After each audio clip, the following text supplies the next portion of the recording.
So this is the area we're going to start a garden in now. So some of the plastic was blown away by the wind, and you can see how some of the plants are growing back. But here we're doing really well. All the grasses have been smothered. Silverweed is trying to come back, but it's not too bad. I think we can dump compost directly on top of it now. And here I want to show you what happens to this plastic that we got for free a few years ago. It degrades quite heavily, and it actually turns into a lot of little strings, so it's not really worthwhile using, I guess. It does last for a few years, maybe 3 or 4 years. This is all just construction timber covers, and at first they seem like good quality, but not out in the UV for many years. And builder's plastic like this is probably the best, but also it degrades in UV light. So what we're going to do here now is we're going to take away all this plastic here, and then we're going to cover these nettles and grasses and creeping buttercups on the side here, and just to keep those back and stop them from invading our garden. But yeah, no, I'm a little bit disappointed now with the plastic here. Look, the way things are growing through it, and they just make their own way through, especially the creeping buttercup. As you can see here, we even had to peel it back. Take a look at this. Look. All that's like kind of like a carpet growing onto the plastic. But still, considering it's been there for 3 years and it's never been a problem before. So hang on, tractor. Give him a minute. And there's another tractor. Jesus. Maybe they're having a race. So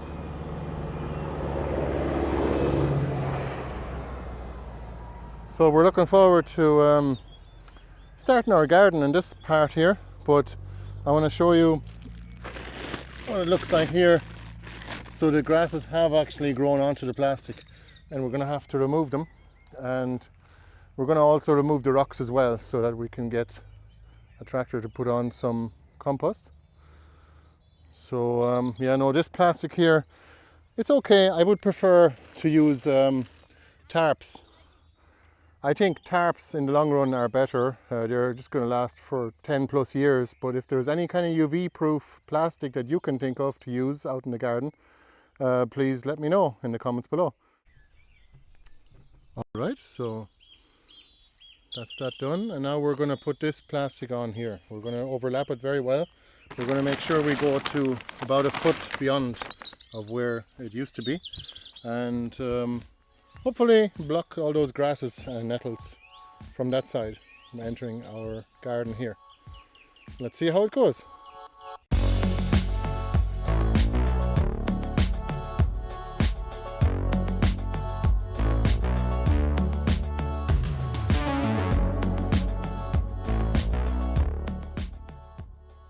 Alright folks, this is the next day and I'm already exhausted, even though we haven't started moving the compost yet. Just moving rocks and sheets of plastic and maybe pulling up a few weeds here and there. But you can see here, this is going to be a really nice garden, and I think this is going to be adequate protection from the hedge here. I'm just going to leave this here permanently for now, and there's about 1.5 foot or 50 centimeters or so of an overlap. So I don't think we'll get creepers. What do you think? It's going to be a good garden. Going to grow berry bushes. Well, mostly apple trees and plum trees. Plum trees and apple trees. Good idea. Yeah, we could probably going to cover this with lasagna garden beds now. And I'm just going to get the neighbour here with the front loader now to dump some compost on top. I'm going to rake it out, and then we're going to use some of those wood chips and dump those on top. And here, unfortunately, the plastic was blown away and the grasses have come back somewhat. I think covering this with 6 inches of compost or 5 inches should take care of it. You can see some of these grasses here, they might come through a thin layer of compost, but I think they'll be smothered by 5 or 6 inches worth. We will see. I will let you know in the coming months.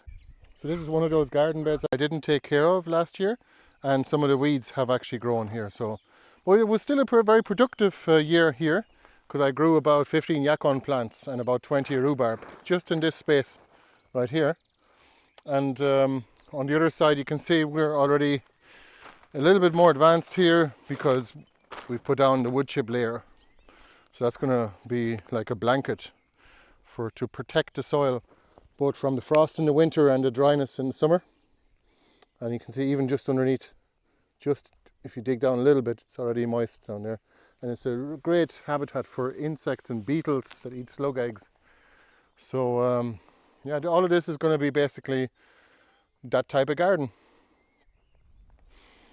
A lasagna garden.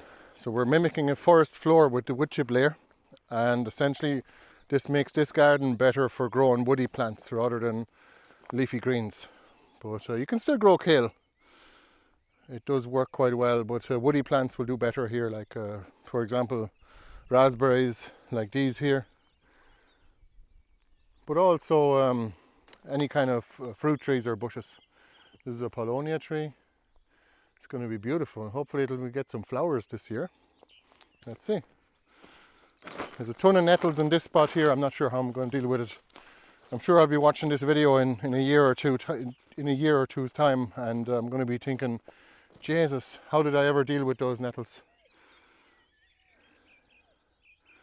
But I think I might even maybe I'll cover it with compost, but I might cover it with plastic again for another half a year just to smother the nettles some more. Or maybe I'll leave this bit for now and get cardboard next week and cover it.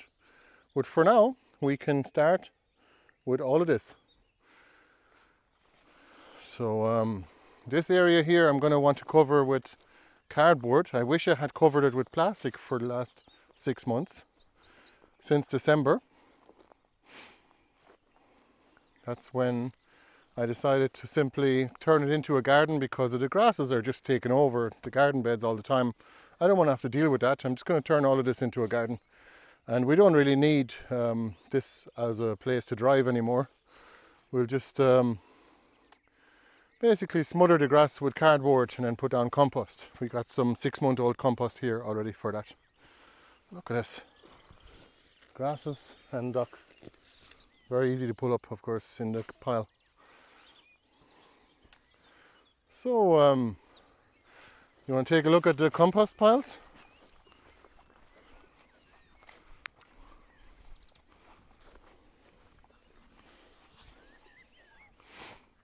They are fairly overgrown. We do have several compost piles that we can use now, but we might have to scrape away the top of it. But because we're covering it with wood chips afterwards, it doesn't really matter. Because look, there's already weed seeds from last year in it.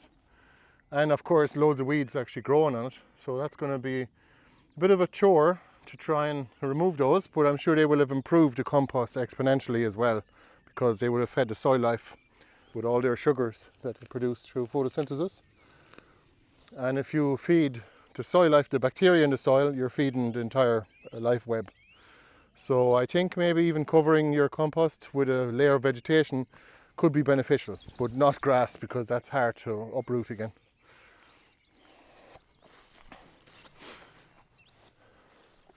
All right, I hope you enjoyed that video, and that's the preparation for a new garden.